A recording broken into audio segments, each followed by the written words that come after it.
Good afternoon, ladies and gentlemen. No surprise, but today your host is Lew Gatch, back with you on Everybody's Planning Hour, and pleased to be so, every Wednesday from 1 to 2 on WMKV 98.3 on your FM dial. My guest is Louie Strike, fondly known as Louie. Hello, Louis. Lew, thank you. Do you drive an electric car? Are you thinking about acquiring one? Are you interested in what the mechanics, the economics might be? Now's a chance to call, and Louie Strike can give you his very relevant ideas.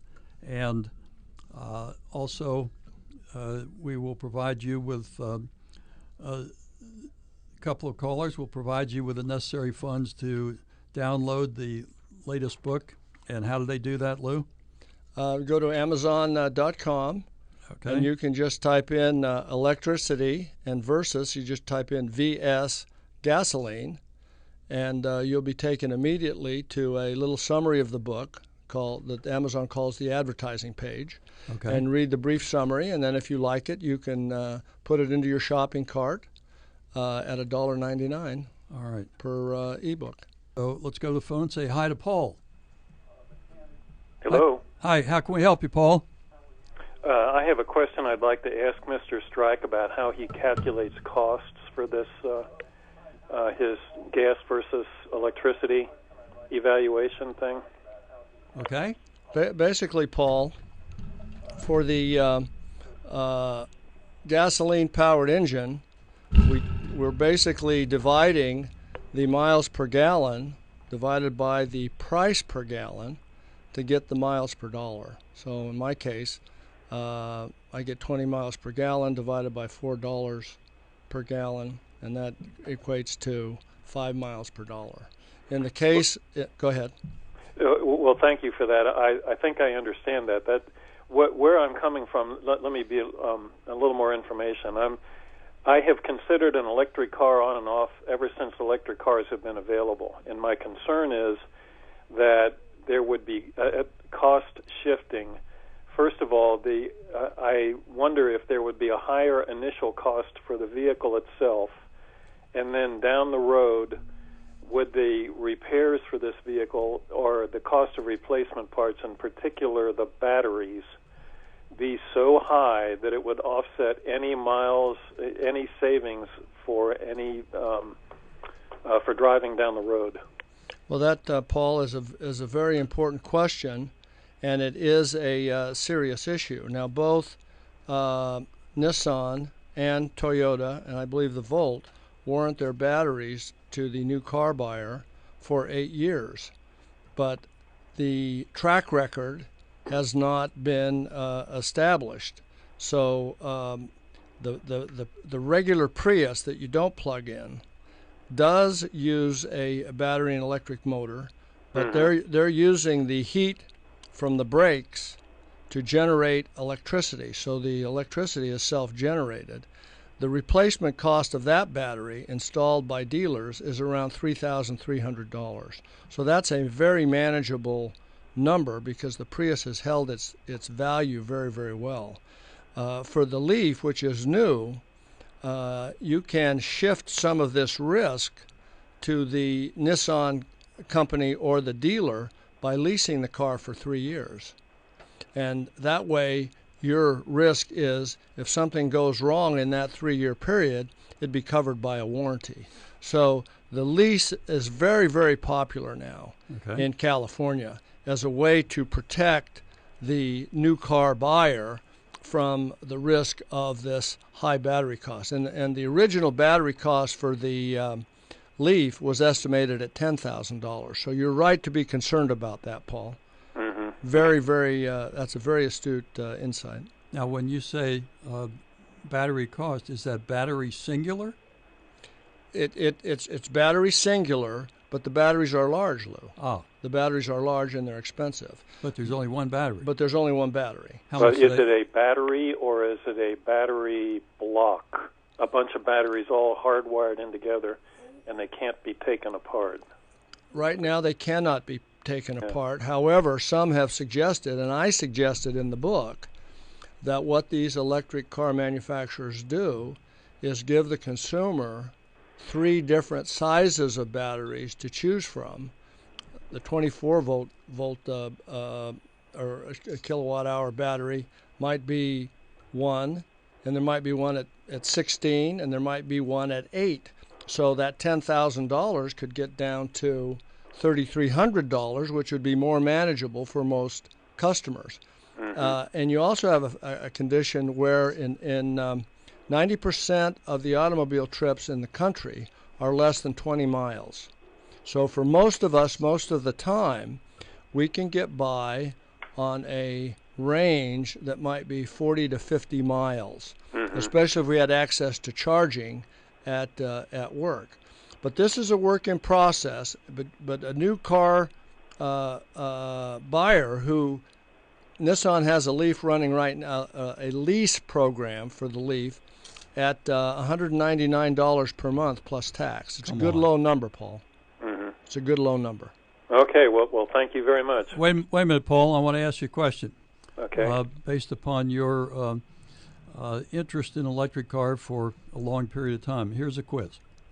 And I'll give you the first part, which Louie Strike explained to me over lunch, and that is a gas engine is able to convert 30% of the energy, namely gasoline, right? Correct. Okay, so a gas engine converts and uses 30% of the energy into the forward motion of the car. Okay? Okay. All right. So a gas engine, 30% of the gas that you burn goes into forward motion of the car. Now, question. You tell me, if you have an electric motor, not a gas motor, but you got an electric motor, what percent of the energy that you use, and in this case, it's electricity, right, Lou? Correct. What percent of that electric energy that you use is converted into forward motion? Well, I would assume that if the impedance of the motor was matched to the impedance of the battery source, it would be close to 100%. Whereas the gas engine is only 30%, you're telling me it's that much more? And I think the 30% is high. I would have guessed 10% for the gas motor. You're right on it, Paul, because the electric motors of this size are about 90% efficient, and generally the gasoline, the internal combustion engines, in the best case, a diesel, is 30%, and of course they degrade over time. So the 10% for the gasoline engine is a little low, but you're right on top of the electric motor number. So you have a technical background. You're right on it, Paul. Okay, Paul, thanks for the call. I'll tell you what, stay tuned. I mean, don't hang up. And Dave Schramm, our chairman of the board, is going to get your name and address, and we will send you information on Lou's book and also some coins so that you can go ahead and buy it yourself, okay? That sounds good to me. All right, stay tuned, and thanks Thank you, for gentlemen. listening. So I would say that now's a very good time to take a break. Listeners, we're talking to Lew Strike, who's a retired businessman, has lots of experience in making money and what works in business, and he's converted that knowledge into what works in the way of energy, and specifically we're talking today about electric cars versus gas cars. So when we come back, give us a call at 772-9658. We'd be glad to talk to you. Let's take a break. Hi, we're back with you on Everybody's Planning Hour. And this is Lew Gatch, your host. I'm here on behalf of the Bauman Foundation, which has been sponsoring Everybody's Planning Hour on Wednesday from 1 to 2 for quite a while. My memory can't nail it down, but it could be 1997, 98, something like that we started. And every Wednesday from 1 to 2, you can call us and ask questions or learn information about all kinds of interesting topics. Today, a very timely topic. We're talking about energy use and electric cars and what's going to happen in the future, and the fact that my guest, Lew Strike, retired businessman who is writing a series of books on business ethics, how they apply to everyday living, everyday business, and his latest one is called Electricity versus Gasoline, how Nissan Leaf, some people pronounce it Nissan, Leaf owners in Los Angeles can drive 130 miles for $1 of electricity. So give us a call, 772-9658, 877-772-9658. And the last caller, Paul, had some very good observations, and I asked him a quiz. And the quiz was, if you can go, when a gas car uses gasoline, it converts 30% of a gallon of gas into forward motion energy, as opposed to an electric motor, which converts at least 90% into forward motion energy. So my first question to Lew Strike is, what's the difference between an electric engine and a gas engine? All right, in the first question, do you call electric engines, or do you have to say they're an electric motor? Well, normally, in referring to gasoline-powered cars, you refer to it as a motor or an engine. Okay. Either one's acceptable. Okay. In the case of an electric vehicle, it is an electric motor. It would be incorrect to say an engine. Correct. Okay. It would be. It would. Yes, it would be a little bit confusing, but still not. You can't really say it's incorrect. It's that thing under the hood that makes you move forward. Exactly. Okay. Exactly. So why does the electric motor do so much better for forward motion than a gasoline engine? Because a stream of electrons can be managed in wires in a very confined environment. In an internal combustion engine, basically you're trying to manage a series of explosions that have a mind of their own. Man, that says it all. Within that engine.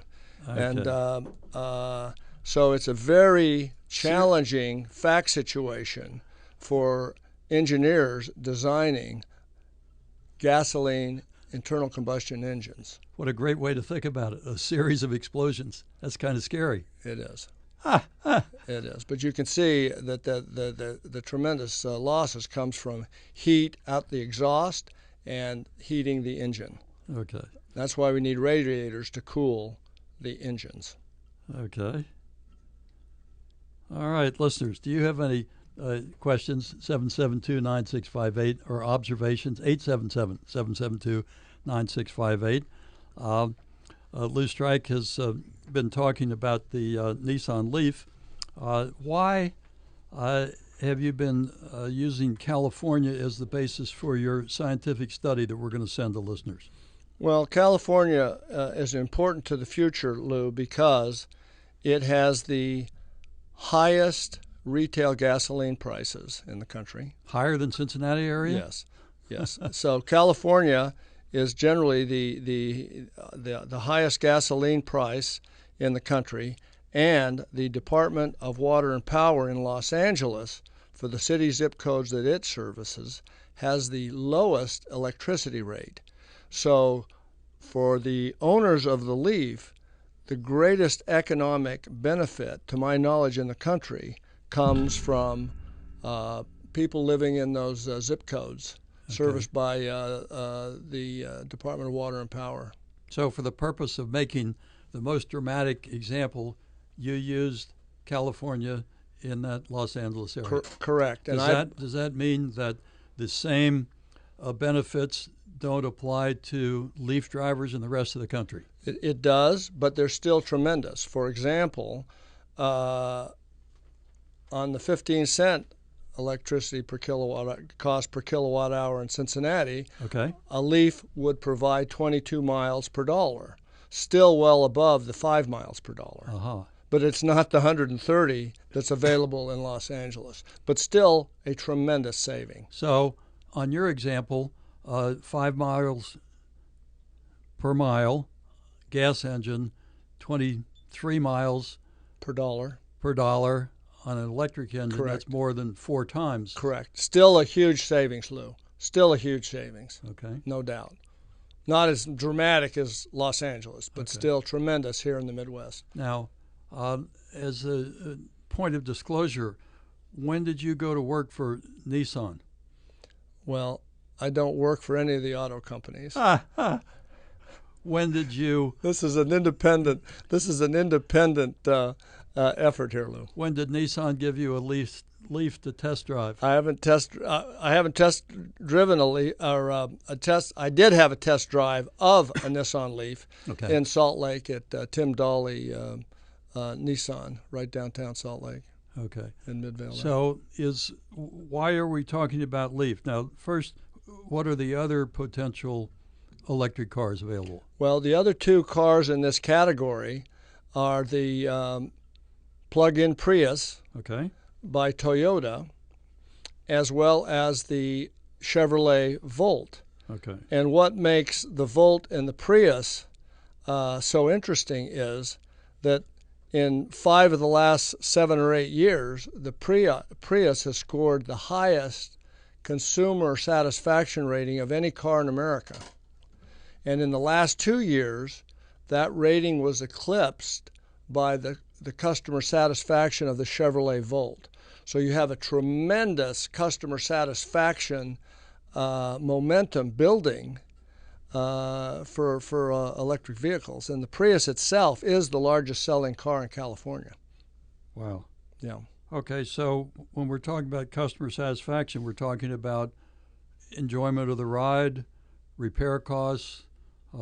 What factors go into that customer satisfaction? Well, one of the big elements of the customer satisfaction is your ability to charge your car at home, and it's especially important. What a great idea! I don't have to go to a gas station. Exactly. So for people working late, they're coming home instead of having to get out of your car in the dark, in the cold, in the winter, or wherever you are. You go home. You plug it in, it charges while you sleep, you get in it, it is such a dream logistically. Wait a minute. Do I need, if I buy a freezer or a big fancy oven or something like that, I may have to wire my house for 210, is that right? Well, you can, but these cars work on a trickle charge, just on the 110 to 115 service that you have. And in fact, motorcycle enthusiasts have been using trickle chargers to charge their batteries on their motorcycles for the last 30 years. I was doing it in my garage. And now it's going to take 8 hours if you need a full charge, 8 to 10 hours, but we normally have 8 to 10 hours. Right. Now if you go with the 220 service, which might cost $2,000 or $2,500, then of course you're going to get it a lot faster. Oh. But for most of us, most of the time, charging at night is very easy to do. So I can drive my Volt or my Prius or my Leaf into my garage, and I've got a tool bench. I've got an electric strip above that with some other, and I can plug my trickle charger in that's connected to my car. Yeah, you have to make sure that you have the electrical fixture so that the plug-in unit is matched to the service that you have in your home. But it's normally the connection is very inexpensive to install. It maybe $200 to $300. Now, is that going to blow the rest of my lights, or is my refrigerator going to stop working? Well, most of the utilities want you to have a separate meter for the electric car so that they can monitor how much you're using for your car, because the Department of Water and Power has an extra 2.5 cent credit if you're charging an electric vehicle. So the rate goes from roughly 5 cents down to 2.5 cents. But that's in California. That's only for the Department of Water and Power in Los Angeles. Okay. So, but it does give the electric companies another way to provide an incentive to their customers for using that nighttime rate. So when the electricity that's generated can't find a home and they can't get any revenue from that. All right. So do you think that type of energy pricing is coming to the Midwest? I don't know. I don't know. But it is available conceptually, where cost structures of the utilities in the Midwest approximate what's happening in Los Angeles. And would the energy company, if you requested it, put in a separate meter, do you think? Well, in Los Angeles, what they do is the Los Angeles Department of Water and Power provides the meter, and the customer just has to pay for the installation. Okay. So there are many ways. It's going to be a local set of circumstances, but they're only going to be, it's not going to be that complicated.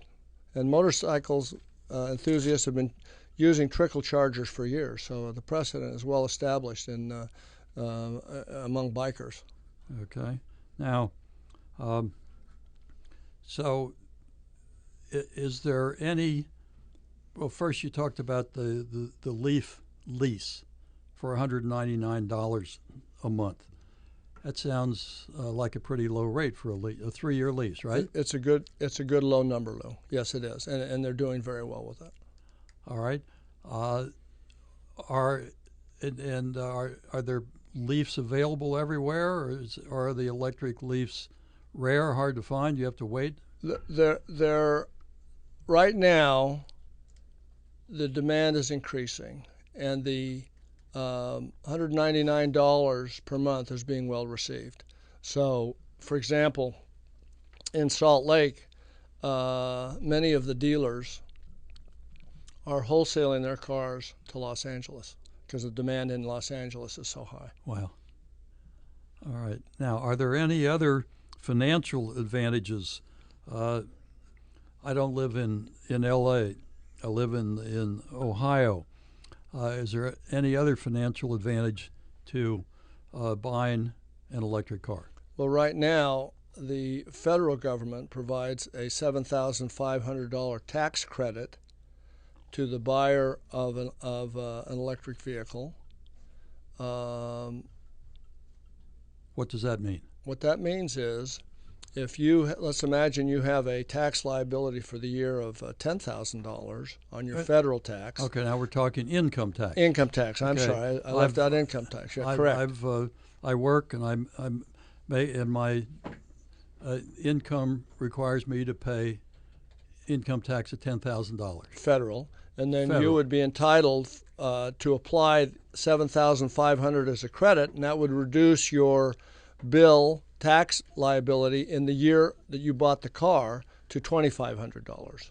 A very nice incentive. Okay, so that is, now we're talking real dollars. We're not talking about a deduction against income. No, it's not a deduction. It's a full credit. Talking about $7,500 of real dollars that Uncle Sam is going to put in my pocket if I buy an electric car. That's correct. And then in California has an additional $2,500. Right. So for those California consumers, you've got the $7,500 credit available, and you've got $2,500 on your assuming you have a tax liability at the state level of $2,500. You'll get that back. All right, let's go back to the phone and say hello to Glenn. Hey, Glenn, thanks for waiting. You are on the air. How far can you go with that car on a charge? The Nissan Leaf is rated, Glenn, at 80 to 100 miles per charge. So you have to plan, if you're going somewhere, how to get back within that mileage range. That is correct. So the way I view it is that the Leaf is principally a city car.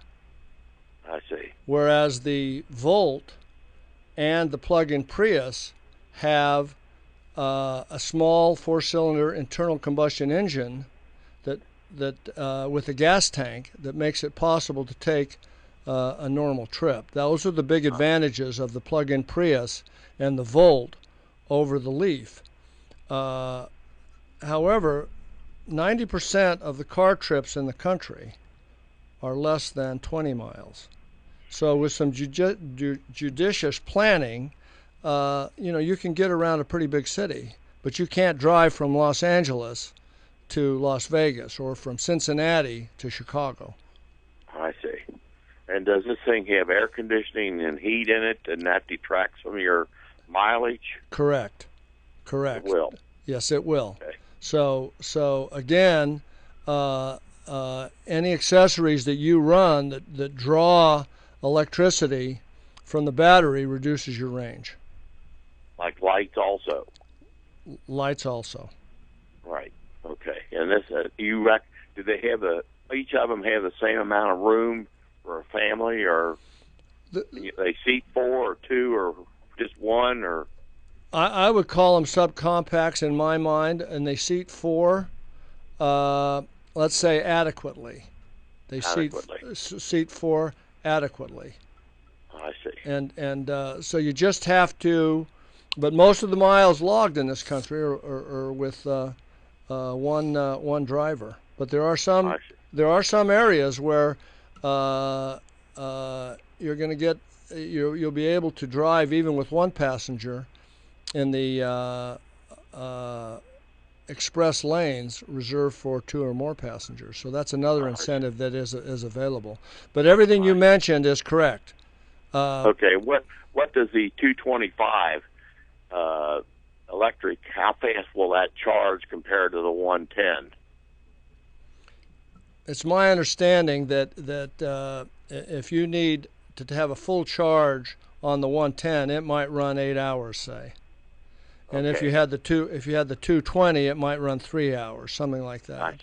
Gotcha. It's an order of magnitude faster, but it's not the kind of thing where you could drive to Indianapolis, wait 2 hours, and then go drive to Chicago.